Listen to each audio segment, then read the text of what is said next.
Bienvenue au www.congoconnexiontv.com. Un site nouveau dans un nouveau monde. Contactez-nous au 438 877 4064. Facebook Congo Connexion TV. Merci d'avoir choisi congoconnexiontv.com.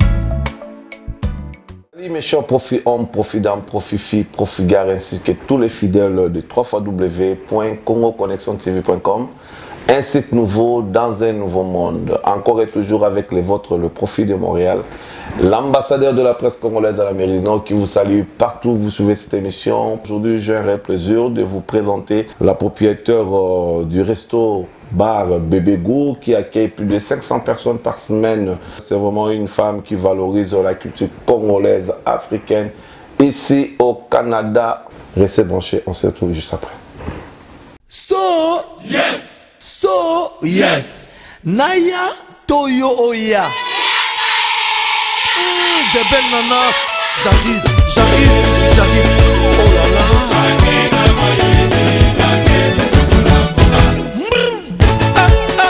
Yes we can. Je salue Obama. Maman, les filles, quand tu es dans le dos. Maman, 36-15. C'est Temba, Iboulou Manzeke. Hey, chez Boyoma, Maman, Tosodor, Club 144 de Bissel. Techno Malewa, Alizé Club. Allez tout le monde. Voilà.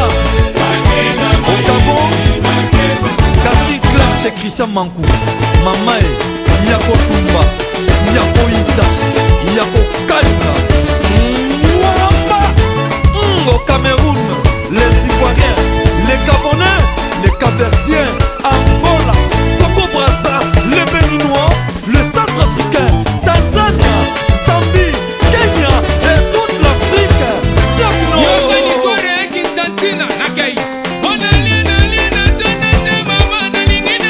Yasmine,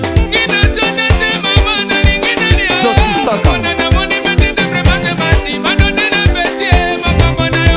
Malewa, Santachi, Eleni, Jean-Pierre Samona Nzambe, Maléo, l'espoir de la jeunesse, Théodore Ngema Obia.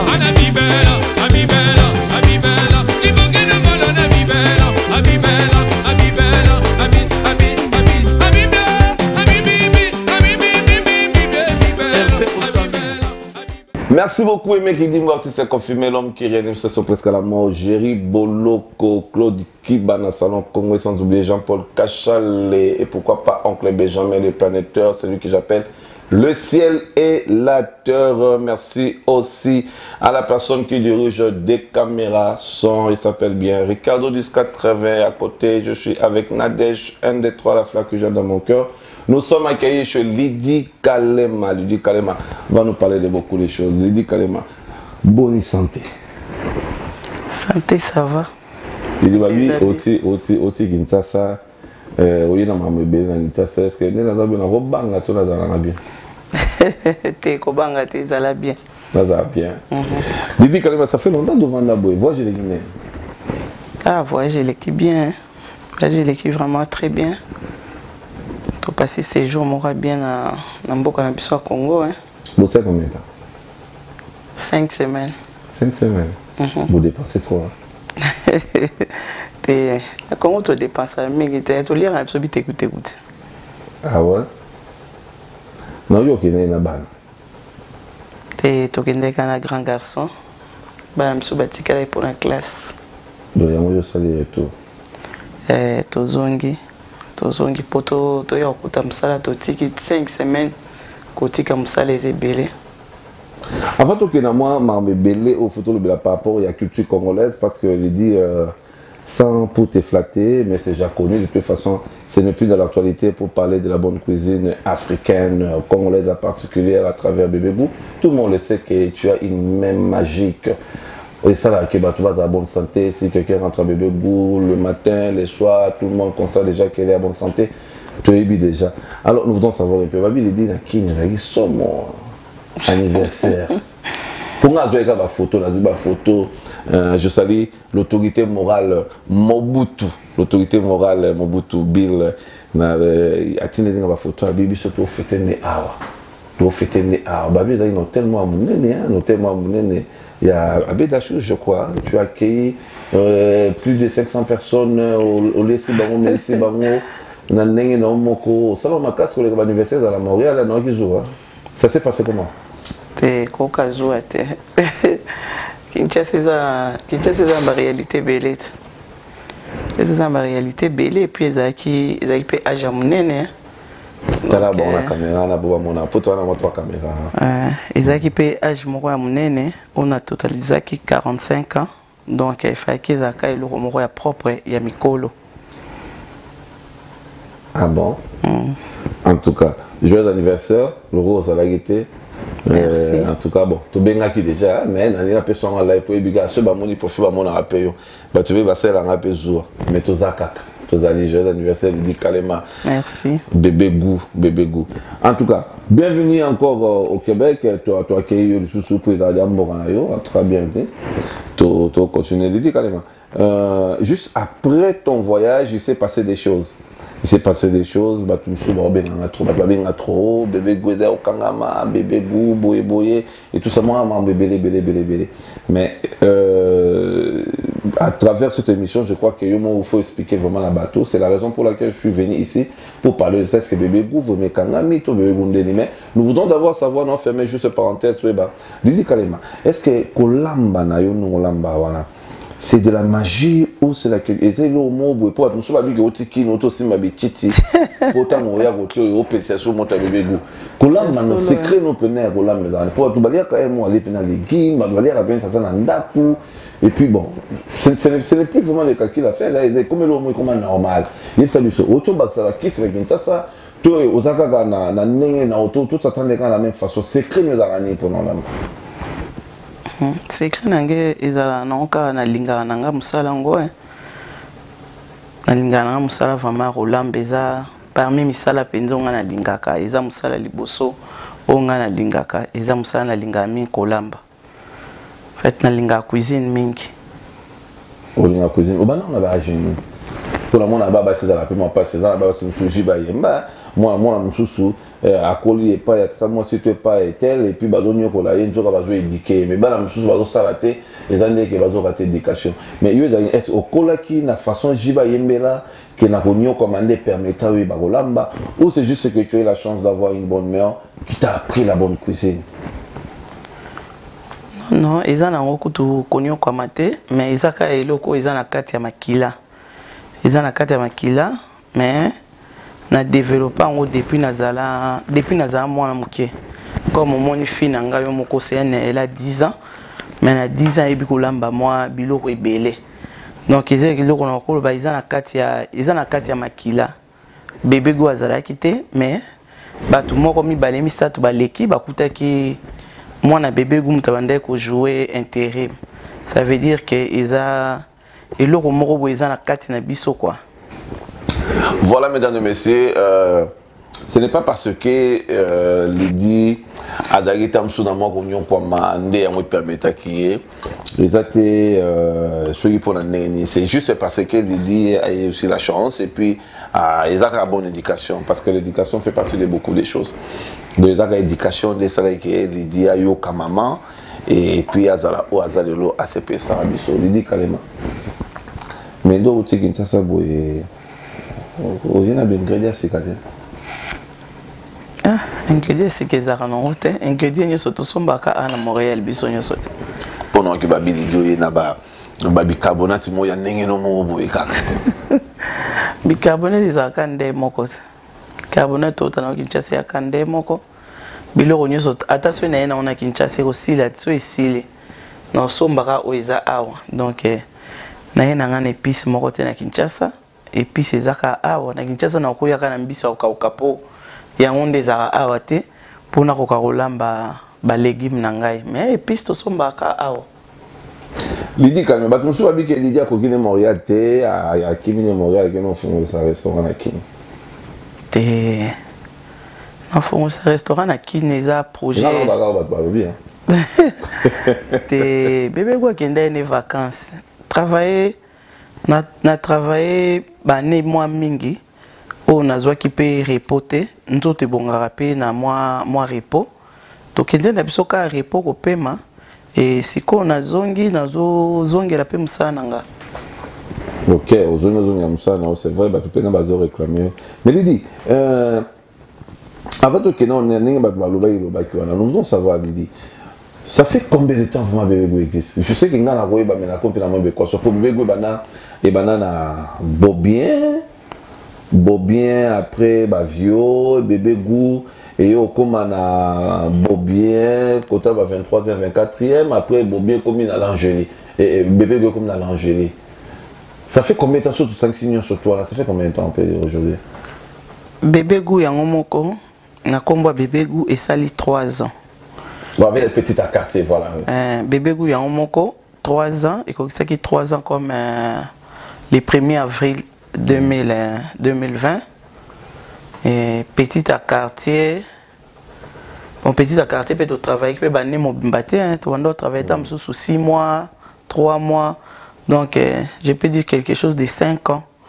5 ans, mais 3 ans vraiment de tout travailler normalement. Petit à quartier, on a des adresses, hein?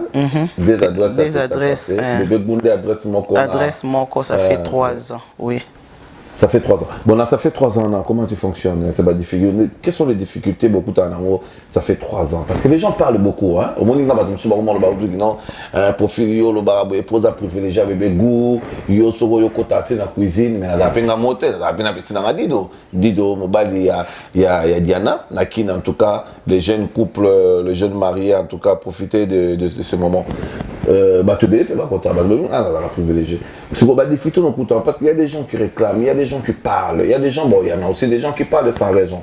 Et là, on est au Kolo Banabatuana, la difficulté ni au Koutanango, pendant la temps où tu es dans la restauration. Parce que tu pouvais aussi laisser, hein? Pourquoi tu étais toujours dans le même domaine? Quelles sont les difficultés vraiment? La difficulté, c'est peut-être des fois, tu as un problème d'incompréhension. Hein? On a un problème d'incompréhension. Et à part incompréhension, vraiment, difficulté vraiment ma casse exacte mutuwa lingi musala nae à mon a vraiment difficulté pour ils a déjà le oyo aux la maîtrise nango et puis au lingi mais à part kaka tam sous moi ba compréhension ba incompréhension ya mike ya biso kaka tam sous client lingi au servir siko tam sous yo posa qui prête te moi ba commande tam sous ezala ki ndeka Bébé Go za na ba commande na ebele. Mais manque à communication. Manque à communication des fois donc mais à part ça il est comme c'est vraiment on a la catésate. Mais bah tout souvent le bar que non on a commandé peut-être pas de locaux des heures ou ici après tous ces animaux manque à communication est vraiment cohérence tam soit bengaki mutabo sani mais qu'est-ce que tu peux dire à ces gens-là? Non exactement bon ezaka par rapport il y a biloko na biso africain ezoka plus temps na moto tozo mekaka ko estimer na roika ko estimer tam so se kozwa 1 heure ou bien 2 heures mais tam so commande moko ya 20 plats déjà ezalaki et ba biso tam so 2 heures ou bien 1 heure tam so na tawane kozala prête heure roya et Ezapé droit na e. Moko kuta na profil et ça le moi bien que moi stratégie. La vie que tam so kuta na profil au monde c'est nga va na profil de moi stratégique à politique. Mais en tout cas à part ça ça va. quelque part vous allez rappeler dans la production de musiciens, tu as fait quand même faveur dans pas mal d'orchestres et puis les artistes et tout découvrir avec bébé Gou dans la production ça là. C'est quand même quelque chose de bien pour les consommateurs autour de nous, soit aller tabac et puis c'est pour occasion attendre peut-être concert à Kotakoli, la musique à Kala, Monique Kofuma pour Yorumba et tout ça. Mais à un certain moment, Bilo quand même nous a sauté parce que moi ça n'a Patrick à Toronto, à d'autres la photo où moi on était sur Aboti, je sais pas, avant juste de commencer l'émission, j'ai reçu les photos et côté Patrick à Toronto. Moi ça n'a mon gros truc pas. Ayara jumeau bah c'est peli fort. Ay Bilo à Toronto dans la raté. Est-ce que beaucoup zoom ça va genre d'activité on a été mon Kotako de Betty bon ça fait moi bien. Bon Bilo quoi na et katana qui par rapport à kolukaka kobongisa pour nous aller en ordre na vis-à-vis na l'état et kokuta na pena ba confinement moyen to sala ngo exact mais ce makamu sote zongi en ordre président la bamba ozonga na ye eza place na ye et eza place na ye Eric Mouya zali kandako donc problème eza na ngote c'est confinement si to reprendre pensa ba activité wana nyonso po ba te belé vraiment pe ba tuna ngo exactement mais à part de ça aussi Lydie Kalema est-ce que c'est comme si ça fait du temps pas sur le bi au bani petit à quartier bébé Gou ça fait plus de 5 ans je peux dire que dans la carte à domaine on est puis pas plus de 5 ans exact oui 5 ans voilà 5 ans déjà et puis ça évolue bien tu penses pas qu'un jour au fond on l'appelle bébé Gou na Toronto bébé Gou parce que Toronto pas de soit na Toronto soit na Ottawa ou na ville Moroboé à part Montréal je pense pas. Oui bah projet on est commis pour natika ki mwana et en tout cas na moni résultat bien na gérance to na blola poto ba mabolo eza mababa muscade ndembi na ndenga gérance te na ndé vraiment ya musala moi c'est mon bal ya mobali wen oh non na ndenga moi mobali vraiment ngamo penza na lenta eza lokwa nazoe bate eske ngamu tuna episa kiango eske ngamu tuna sala kiango tu mettons yo kena bébé ko kanga mai te bébé go etikalo kanga mate bébé go ekanga mi on parlera de ça otiki wen ka to mona ga wen wen a zui tabakati assaisonné wen assaisonné tabac alors tu veux juste encourager ton enfant peut-être pour tout le monde à ça mais oui bato baleka na bébé go bango bayebi or baleka ki na absence nanga pendant 5 semaines ndé nazaki te ba lobby en tout cas moi on a vraiment sali musala na ya bien ba misuku to bien leki na ekutunga oh là là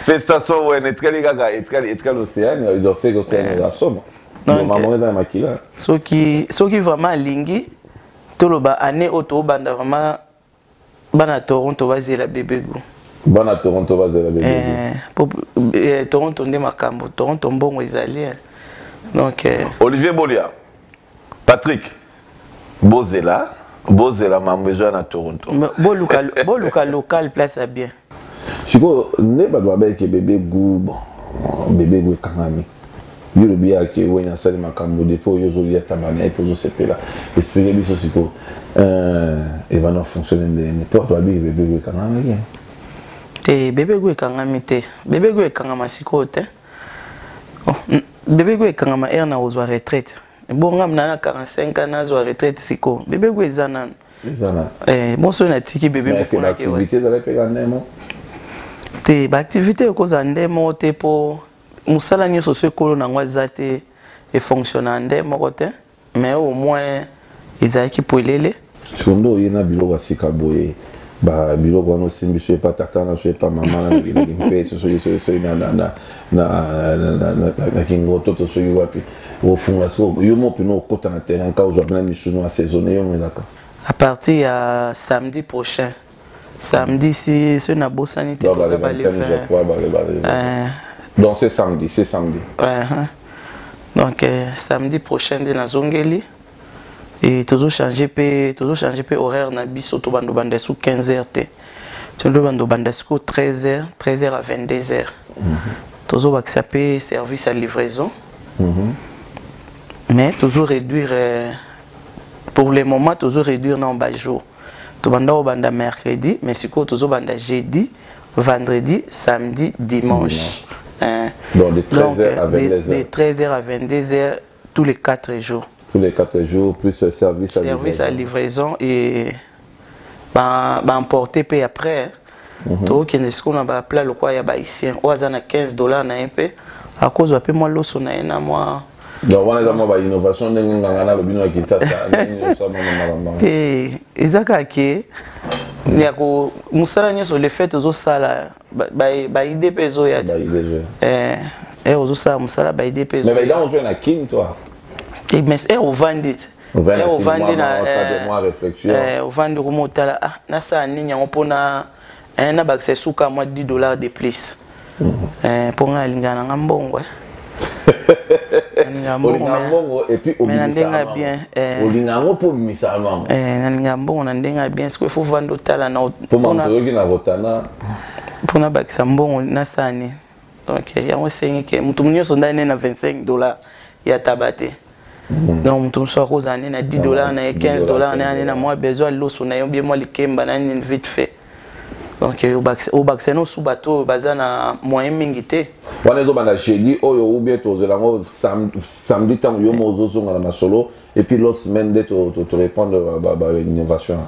non pour le moment ndenge na zongi moi n'a pas le billet azupe moi congé na pour le moment restaurant za okanga bébé gusi konde eza ya kokanga pour te reprendre kaka samedi dimanche et ce te reprendre samedi dimanche l'autre semaine to bandi ndé na otiko pesa horaire ya jeudi ti dimanche. Vous qui suivez cette émission, c'est samedi. Bébé Gou déjà est dans le terrain Yemoko, la grande dame, la reine de la culture congolaise, africaine. Yemom Tassima Mamango de Alobi et puis innovation Zali. Donc on a $15 puis plan au créer donc ça il faut venir vraiment sur place. Il faut venir sur place pour na ko baneni mamonyo tout et bana ko tambola lidi kalema. Siko ndenge ba restaurant za na peut belé na monsieur zo fumama, ça vous dérange pas? Non non. Il dérange pas ngata. Pour mon clientèle, ma concurrence. Non, qui mon mandat. Musala soki ozana ba adversaire te, ça veut dire ya musala te. Au moins te na améliorer ka par na tcheba plat $15 pour ba adversaire ba. Il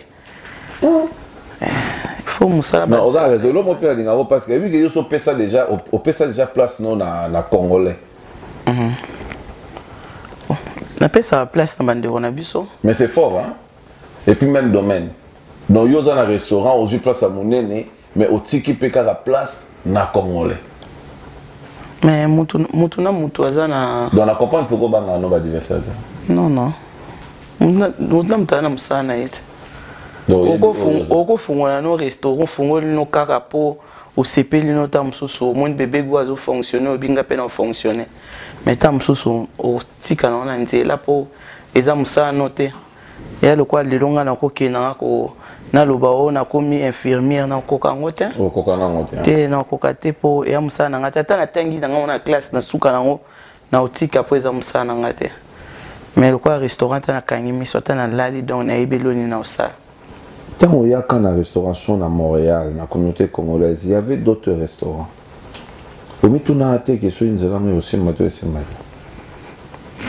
mais mon tournoi je sera bandi comme na débit à se poser la question est-ce que le on a tout ça là ko simba te c'est trop dire ko simba na ebeka ke ko simba po et l'on y a motivation po na yebi po et le on yo na lamba mutu soka lié à sepelera na okaka donc restauration eza ko lamba nga na sala restaurant pe pour batu penza ba ibsanga ke mais ozolamba kitoko ozolamba no kana ndako so sali restaurant ke oza bien yango wana pe et motivanga pe ya kosala restaurant mais na kokaka kosala ngo pe bandelité parce que bana bazaka mike et siko vraiment tana ngo izali Océane passe à Colline 11 ans Océane passe à Colline Marc Olivier joyeux anniversaire Marc Olivier mutu okanga lisu na ndako azate uvanda na ndako donc yango siko to bipesi na biso na restauration pour to moni pe ke ezo promettre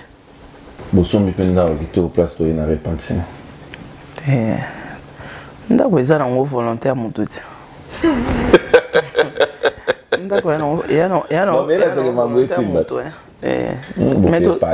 yanokande ezaka location te bana mingi te bachambre ebele oyo bachambre omoni yango bofuta kuna bofuti awa kuna bofuta pena place na bebe gut ezala mpe monene ya restaurant monene ya montréal bon eza te mais kuna eza restaurant awa eza ndako te nyonso to minene toza ebele te te boa ebele te toza ebele ndako eza kaka volonté ya motu so olingi bosomi ndako kosomba ndako eza volonté te bosomi ndako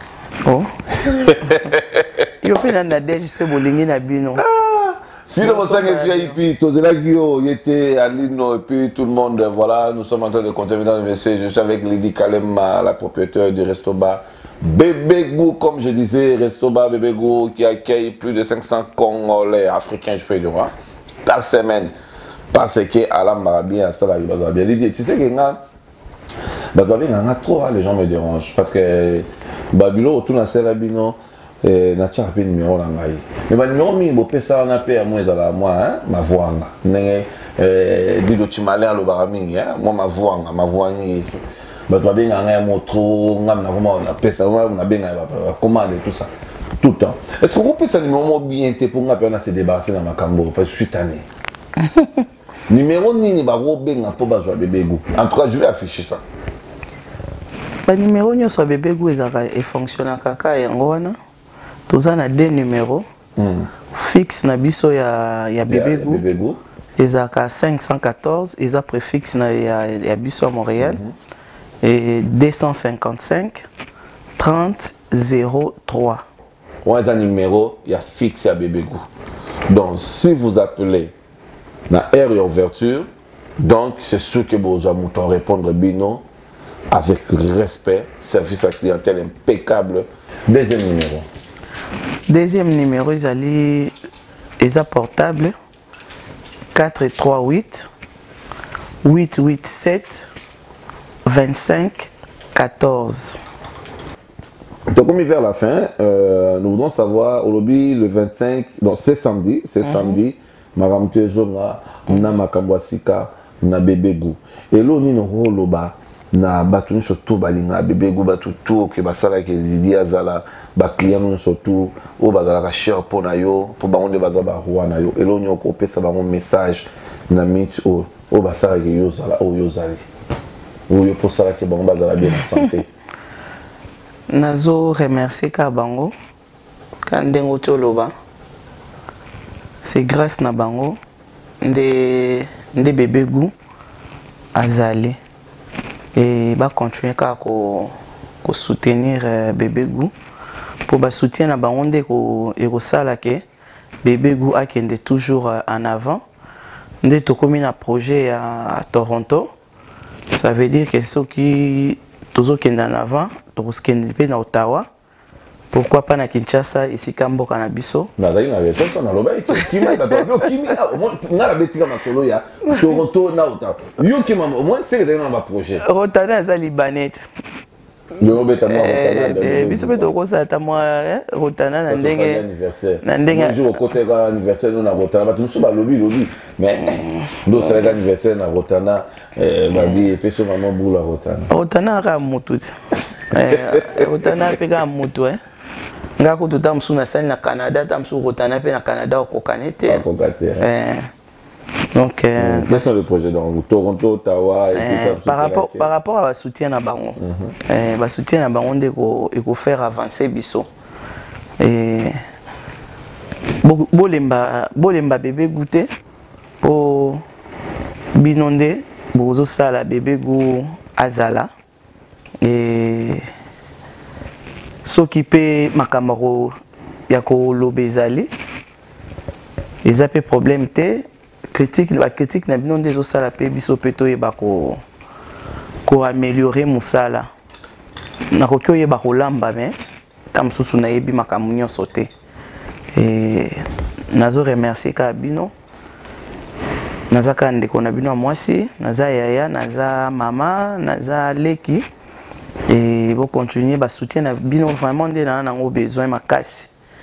Merci mingi pour na nyo surtout au bino bo salaka pour na bébé go. Lydie Kalema est mariée et toi célibataire. Oh, bato ebi Lydie Kalema ba ebi kaza mariée. Pour que tu sois habité, les gens m'ont baillé mon babaga c'est permis ma casse. Moi je suis un courageuse, moi je suis un restaurant et tout ça. Bon, on a habité bah idée des agini. C'est une belle peu balade la rayo pour na courage na yo pour profiter. Aujourd'hui bah menace en moi là bon, je vais dire menace mais tant que je bah drive quoi. Pour ça que moi c'est tout quoi, tu sais qu'il y a pas longtemps j'ai constaté que tu as des faussettes. Je savais rien.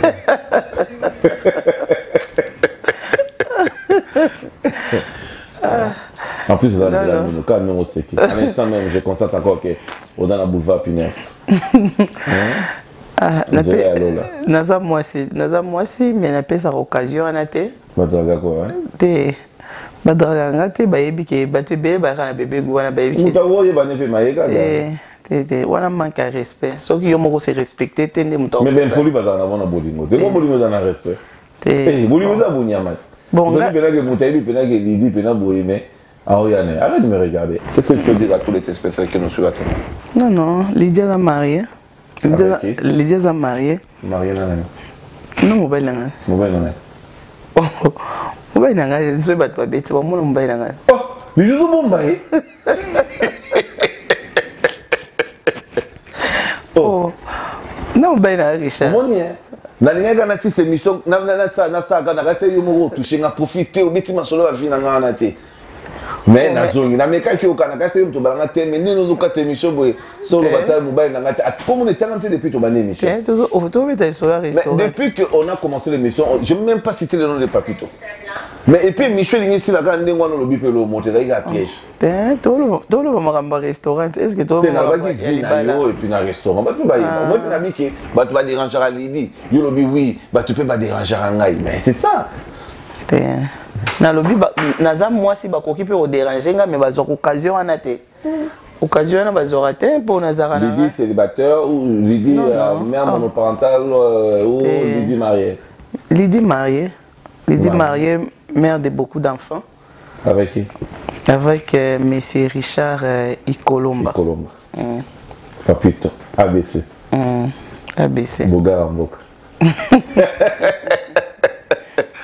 Salut Donald Trump, Papito, ABC. Hein? Beauté, santé, Nyon Sonakatiko. Asfé. Voilà. Maman la bana, Lydia Bala. Abala Kalatongo. Oh, Kalanga m'a filmé. Merci beaucoup Lydie Kalema. Merci là vraiment mesdames et messieurs. Je vais mettre fin à cette émission parce que dans mes regards Lydie mais na kasa ga bana notre kanga koto le bien mamba Papito te pour un moment jamais na comprendre que il y a Alex on kana embouteillage mais tout fait na zongi pour dans sens hein voilà je vous rappelle que on a reçu aujourd'hui pour vous Lydie Kalema, entrepreneur, la femme de Papito ABC, hein, Richard Ikolomba Mongala Solo. Lydie Kalema nous a parlé de beaucoup de choses. Je pense que vous avez suivi et puis je vous donne rendez-vous ce samedi. Bébé Gou va répondre à ses activités, n'a pas innovation, donc vous en avez moins $15 pour Rolia. Mais il faut appeler et puis venir sur place pour pouvoir profiter de l'opportunité Oyo. Lydie Kalema APC. Merci beaucoup. Je tiens aussi à vous signaler que nous sommes dans sa résidence privée à Pointe-aux-Trembles. Lydie a mis bien. Lydie Kalema, moi je suis à la Lydie Natongo. Juste après quelques heures, tu rencontres une nouvelle personne et puis tu te diras que tu es à bonne santé. Voilà, moi je suis à bonne santé. Avant cette émission, je vais bien manger. Merci beaucoup. On se retrouve à la prochaine, toujours dans les www.congoconnaissance-tv.com avec les profils de Montréal. Personne ne sera confondu et non plus d'ici. Au revoir. So yes. Naya Toyo Oya. Des belles nanas. J'arrive. Oh là là.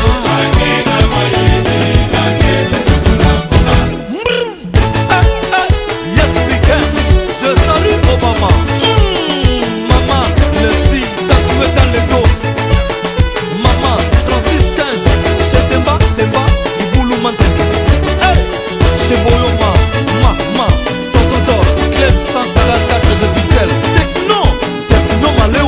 Alizé Club. Allez tout le monde. Voilà. Au Gabon, Cassis Club chez Christian Mankou.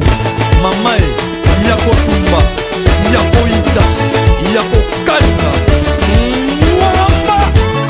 Au Cameroun, les Ivoiriens, les Gabonais, les Capverdiens, Angola, Togo Brassa, les Béninois, le Centrafricain, Tanzania, Zambie, Kenya et toute l'Afrique.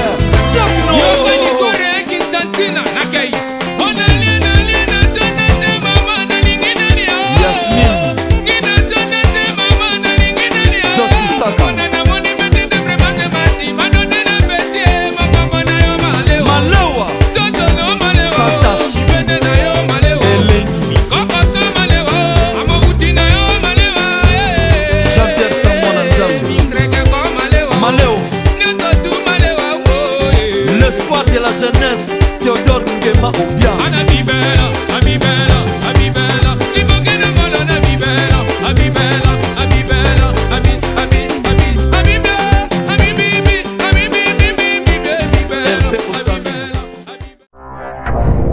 Bienvenue au www.congoconnexiontv.com.